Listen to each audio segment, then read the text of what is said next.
Vim ஆப்ல எப்படி biometric payment enable பண்றது அப்படிங்கறத இந்த வீடியோல டீடைலா பார்க்க போறோம். இந்த பயோமெட்ரிக் பேமெண்ட் நீங்க எனபிள் பண்ணிட்டீங்க அப்படின்னா நீங்க யூபிஐ பின் நம்பர் என்டர் பண்ணணும் அப்படின்ற அவசியம் கிடையாது. உங்களோட ஃபிங்கர் பிரிண்ட்டை வச்சு நீங்க பேமெண்ட் எல்லாமே விம் ஆப்ல பண்ணிக்க முடியும்.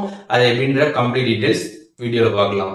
பிம் ஆப் ஓப்பன் பண்ணிடுங்க. ஓப்பன் பண்ணிட்டு சைடில் அக்கௌண்டோட ப்ரொஃபைல் இருக்கும், அதை கிளிக் பண்ணிடுங்க. அதை கிளிக் பண்ணிட்டு இதில் பேங்க் அக்கௌண்ட்ஸ் அப்படின்ற ஆப்ஷன் இருக்கும், அந்த ஆப்ஷன் கிளிக் பண்ணிட்டு உங்களோட பேங்க் அக்கௌண்ட் ஷோ ஆகும், அதை கிளிக் பண்ணிடுங்க. அதை கிளிக் பண்ணிட்டு இதில் கீழே ஸ்க்ரால் பண்ணீங்க அப்படின்னா அதில் பார்த்தீங்கன்னா பயோமெட்ரிக் டிரான்சாக்ஷன் அப்படின்ற ஒரு ஆப்ஷன் இருக்கும். ஆக்டிவேட் ஆப்ஷன் பார்த்தீங்கன்னா பக்கத்துலேயே கொடுத்துருப்பாங்க, அதை கிளிக் பண்ணிடுங்க.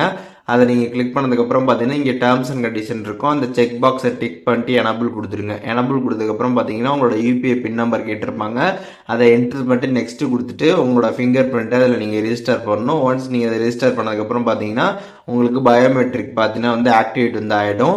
இப்போ நீங்கள் பிம் ஆப்பில் பேமெண்ட்லாம் பண்ண போகிறீங்க அப்படின்னா உங்களுக்கு இந்த மாதிரி ரெண்டு ஆப்ஷன் பார்த்தீங்கன்னா காட்டும். பே வித் யூபிஐ பின் அப்படின்ற ஒரு ஆப்ஷன் காட்டும், அதுக்கப்புறம் பேன்னு சொல்லிட்டு ஃபிங்கர் பிரிண்ட் சிம்பிள் போட்டு காட்டும். இப்போ இந்த ஃபிங்கர் பிரிண்ட் சிம்பிள் இருக்கக்கூடிய அந்த ஒரு ஐக்கான் நீங்கள் கிளிக் பண்ணி பே பண்ணுறீங்க அப்படின்னா டேரெக்டாக உங்களோட ஃபிங்கர் பிரிண்ட்டை மட்டும் நீங்கள் வச்சா போதும், பேமெண்ட் பார்த்தீங்கன்னா சென்ட் ஆகிடும். ஸோ இதே மாதிரி பார்த்தீங்கன்னா நீங்கள் பேலன்ஸ் செக் பண்ணுறதுக்கு, அதுக்கப்புறம் பில் பேமெண்ட்ஸ் பண்ணுறதுக்கு, அண்ட் அதுக்கப்புறம் நீங்கள் அமௌண்ட் சென்ட் பண்ணுறதுக்கு எல்லாத்துக்குமே பார்த்தீங்கன்னா இந்த ஃபிங்கர் பிரிண்ட் பேமெண்ட்டை நீங்கள் யூஸ் பண்ணிக்க முடியும். அண்ட் இதில் பார்த்தீங்கன்னா அப் டு பார்த்தீங்கன்னா 5000 வரைக்கும் பார்த்தீங்கன்னா நீங்கள் இந்த ஃபிங்கர் பிரிண்ட்டை யூஸ் பண்ணி பேமெண்ட் பண்ணிக்க முடியும். இப்போ எக்ஸாம்பிள் பார்த்தீங்கன்னா நீங்கள் 5000 ருபீஸ் சென்ட் பண்ணணும்னு நினைக்கிறீங்கன்னா 5000 என்டர் பண்ணிட்டு நீங்கள் ஃபிங்கர் பிரிண்ட்டை யூஸ் பண்ணி சென்ட் பண்ணிடலாம்.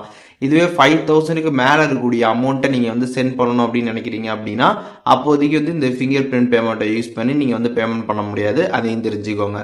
ஸோ இப்போ இந்த வீடியோ மூலியமாக பிம் ஆப்ல இருக்கக்கூடிய பயோமெட்ரிக் பேமெண்ட் பற்றி கம்ப்ளீட் டீட்டெயில்ஸ் தெரிஞ்சிருப்பீங்க. இதில் எதுவும் டவுட் இருந்துச்சு அப்படின்னா கமெண்ட்ஸில் மென்ஷன் பண்ணுங்கள், நான் எல்லாருக்குமே ரிப்ளை பண்ணுறேன்.